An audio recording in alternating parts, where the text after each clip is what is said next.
Hello everyone, welcome back to our channel. Finally, ଆସିଗଲା ତମମାନଙ୍କ ପାଇଁ 1 mark sure short questions. 1 mark most important questions with answer plus the 4th semester history notes code 10 ର all units ର.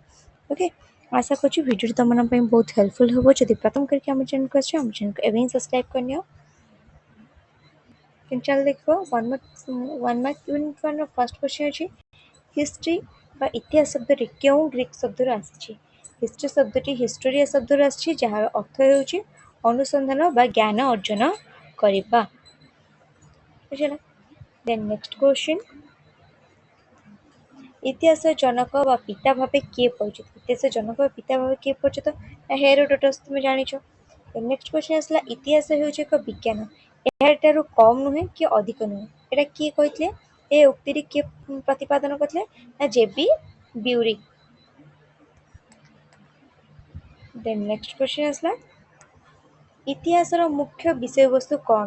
ଅତୀତର ମାନବ ସମାଜ ଏବଂ ତାର କାର୍ଯ୍ୟକଳାପର କ୍ରମ ବିକାଶ ହେଉଛି ଇତିହାସର ମୁଖ୍ୟ ବିଷୟବସ୍ତୁ।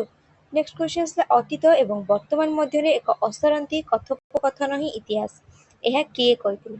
କିଏ କହିଥିଲେ? ନା E.H. କାର୍ କହିଥିଲେ ଯେ ଅତୀତ ଏବଂ ବର୍ତ୍ତମାନ ମଧ୍ୟରେ ଗୋଟେ ଅସରନ୍ତି କଥୋପକଥନ ହେଉଛି ଇତିହାସ। ଦେନ୍ ନେକ୍ସଟ କ୍ୱେଶ୍ଚନ୍ ଅଛି ଇତିହାସର ପରିସର କହିଲେ କ'ଣ ବୁଝ? ବା ସ୍କୋପ୍ ଅଫ୍ ହିଷ୍ଟ୍ରି କହିଲେ ତମେ କ'ଣ ବୁଝ? ମାନବ ସଭ୍ୟତାର ଆରମ୍ଭଠାରୁ ଆଜି ପର୍ଯ୍ୟନ୍ତ ଘଟିଥିବା ସମସ୍ତ ସାମାଜିକ, ଅର୍ଥନୈତିକ, ରାଜନୈତିକ ଏବଂ ସାଂସ୍କୃତିକ ଘଟଣାବଳୀର ଅଧ୍ୟୟନ ହେଉଛି ଇତିହାସର ପରିସରର ଅନ୍ତର୍ଭୁକ୍ତ। ନେକ୍ସଟ ଆସିଲା ଇତିହାସର ଏକ ମୁଖ୍ୟ ମୂଲ୍ୟବୋଧ କ'ଣ? ଭ୍ୟାଲ୍ୟୁ କ'ଣ? ଏହା ଆମକୁ ଅତୀତର ଭୁଲରୁ ଶିକ୍ଷା ଲାଭ କରି ବର୍ତ୍ତମାନ ଓ ଭବିଷ୍ୟତକୁ ସୁଧାରିବାରେ ସାହାଯ୍ୟ କରିଥାଏ।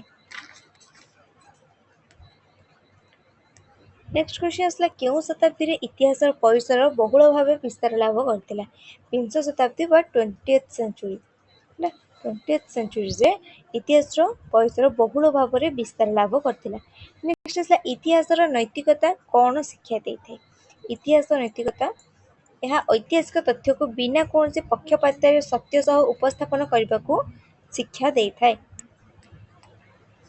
ଦେନ୍ ନେକ୍ସଟ ଆସିଲା ଇତିହାସ ଏକ କଳା ନା ବିଜ୍ଞାନ? ଇତିହାସ ଉଭୟ। ଇତିହାସ ହେଉଛି କଳା ମଧ୍ୟ ଆଉ ବିଜ୍ଞାନ ମଧ୍ୟ। ଏହା ଅନୁସନ୍ଧାନ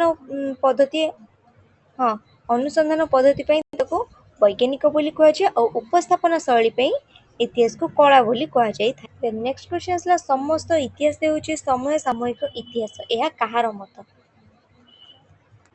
ବେନେଡେଟୋ କ୍ରୋଚ୍।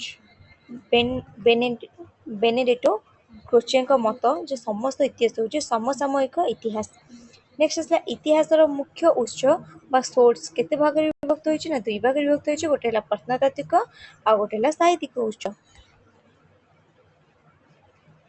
ଦେନ୍ ନେକ୍ସଟ କ୍ୱେଶ୍ଚନ୍ ଆସିଲା ଇତିହାସ ଅଧ୍ୟୟନର ମୂଳ ଲକ୍ଷ୍ୟ କ'ଣ ବା ମୂଳ ଅବଜେକ୍ଟ କ'ଣ? ମେନ୍ ଅବଜେକ୍ଟ କ'ଣ? ନା ମାନବ ପ୍ରକୃତି ଏବଂ ସମାଜର ବିବର୍ତ୍ତନକୁ ସଠିକ ଭାବେ ବୁଝିବା। କେଉଁ ବିଶେଷତ୍ୱ ଯୋଗୁଁ ଇତିହାସକୁ ଏକ ପ୍ରଣାଳୀବଦ୍ଧ ଜ୍ଞାନ କୁହାଯାଏ? କାରଣ ଏହା ପ୍ରମାଣ ଏବଂ ଐତିହାସିକ ତଥ୍ୟ ଉପରେ ଆଧାରିତ। ଇତିହାସ ପ୍ରମାଣ ଓ ଐତିହାସିକ ତଥ୍ୟ ଉପରେ ଆଧାରିତ ହୋଇଥିବାରୁ ତାକୁ ପ୍ରଣାଳୀବଦ୍ଧ ଜ୍ଞାନ ବୋଲି କୁହାଯାଇଥାଏ। ଦେନ୍ ନେକ୍ସଟ ଆସିଲା ହିଷ୍ଟୋରିଆ ଶବ୍ଦର ମୂଳ ଉତ୍ସ କେଉଁ ଦେଶ? ଗ୍ରୀସ୍। ହେଲା ଗ୍ରୀକ୍ ଶବ୍ଦ ହେଉଛି ହିଷ୍ଟୋରିଆ। ଦେନ୍ ନେକ୍ସଟ ଆସିଲା ୟୁନିଟ୍ 2। ୟୁନିଟ୍ 2 ର ଫାର୍ଷ୍ଟ କ୍ୱେଶ୍ଚନ୍ ଅଛି ଇତିହାସର ଜନକ ଭାବେ କିଏ ପରିଚିତ? ହେରୋଡୋଟସ୍। ଆମେ ଫାର୍ଷ୍ଟ ୟୁନିଟ୍ରେ ଡିସ୍କସନ୍ କଲେ। ଦେନ୍ ଆସିଲା ହେରୋଡୋଟସ୍ଙ୍କ ଦ୍ୱାରା ରଚିତ ପ୍ରସିଦ୍ଧ ପୁସ୍ତକର ନାମ କ'ଣ? ଦ ହିଷ୍ଟ୍ରିଜ୍। ହେଲା 2 ମାର୍କ ଡିସ୍କସନ୍ କଲାବେଳେ ଆମେ ଡିସ୍କସନ୍ କରିଥିଲେ ହେରୋଡୋଟସ୍ଙ୍କ ପ୍ରସିଦ୍ଧ ପୁସ୍ତକ ନାଁ ହେଉଛି ଦ ହିଷ୍ଟୋରିଜ୍। ହେଲା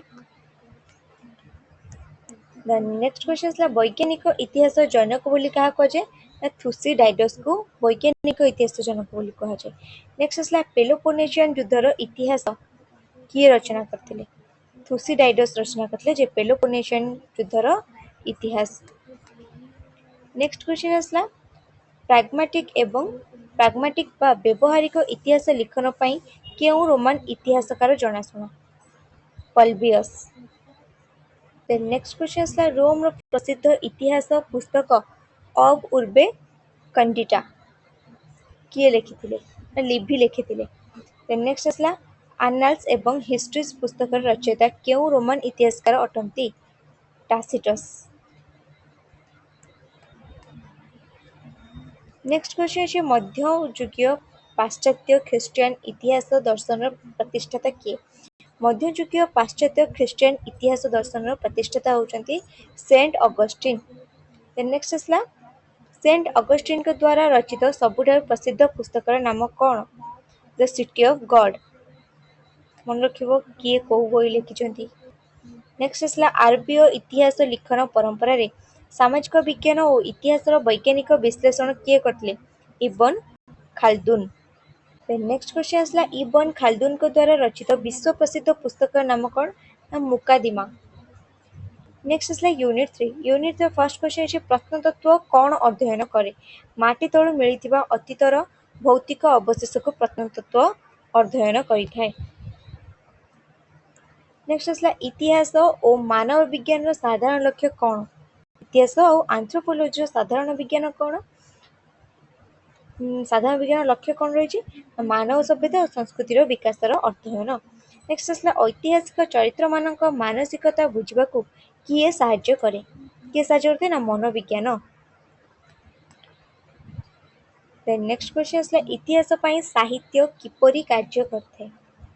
इतिहास पई लिटरेचर किपरि भाबे कार्य करथे ना एक गुरुत्वपूर्ण लिखित ऐतिहासिक उपादान भाबे कार्य करथे। नेक्स्ट आसला इतिहास हेउची राजनीतिर चेर ଏହା କାହାର ମତ? ଫ୍ରିମ୍ୟାନ୍ ଏବଂ ସିଲିଙ୍କ ମତ ହେଉଛି ଇତିହାସ ହେଉଛି ରାଜନୀତିର ଚେର। ନେକ୍ସଟ କ୍ୱେଶ୍ଚନ ଅଛି ସମାଜ ବିଜ୍ଞାନ ଇତିହାସକୁ କ'ଣ ଯୋଗାଇଥାଏ? ସାମାଜିକ ଗଠନ ଏବଂ ରୀତିନୀତିର ତଥ୍ୟ ସମାଜ ବିଜ୍ଞାନ କ'ଣ କରିଥାଏ ନା ଇତିହାସକୁ ଯୋଗାଇ ଦେଇଥାଏ। ନେକ୍ସଟ ଆସିଲା ୟୁନିଟ୍ 4। ୟୁନିଟ୍ 4 ର ଫର୍ଷ୍ଟ କ୍ୱେଶ୍ଚନ ଅଛି ପ୍ରତ୍ନତାତ୍ତ୍ୱିକ ଉତ୍ସର ଏକ ଉଦାହରଣ ଦିଅ। ପ୍ରତ୍ନତାତ୍ତ୍ୱିକ ଉତ୍ସର କ'ଣ କ'ଣ ନା ପ୍ରାଚୀନ ମୁଦ୍ରା, ଶିଳାଲେଖ କିମ୍ବା ସ୍ମାରକୀ।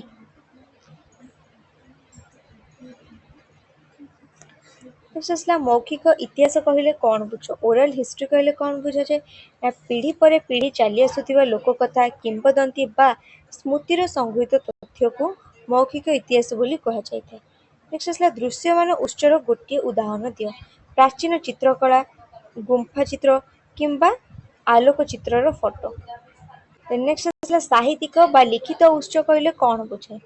हाथ लेखा पोथी, प्राचीन ग्रंथ किंबा सरकारी दलिल होची लिखित उत्स। नेक्स्ट क्वेश्चन आसला ऐतिहासिक तथ्य कौन? हिस्टोरिकल फैक्ट कौन?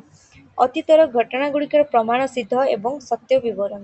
नेक्स्ट आसला तथ्य गुड़िक निजे कथा कहती नहीं, ऐतिहासिक सेमानंकु कुहाई थांती। यह कहार मत? किए कहथिले ना E.H. कार। नेक्स्ट आसला इतिहास रे कारणवादर महत्व कौन? कौन से ऐतिहासिक घटना पछे थिबा कारण एवं तार प्रभाव को बुझिबा होची कारणवादर महत्व। नेक्स्ट आसला कौन गोटे ऐतिहासिक घटना पई केवल गोटे कारण दायी होइते?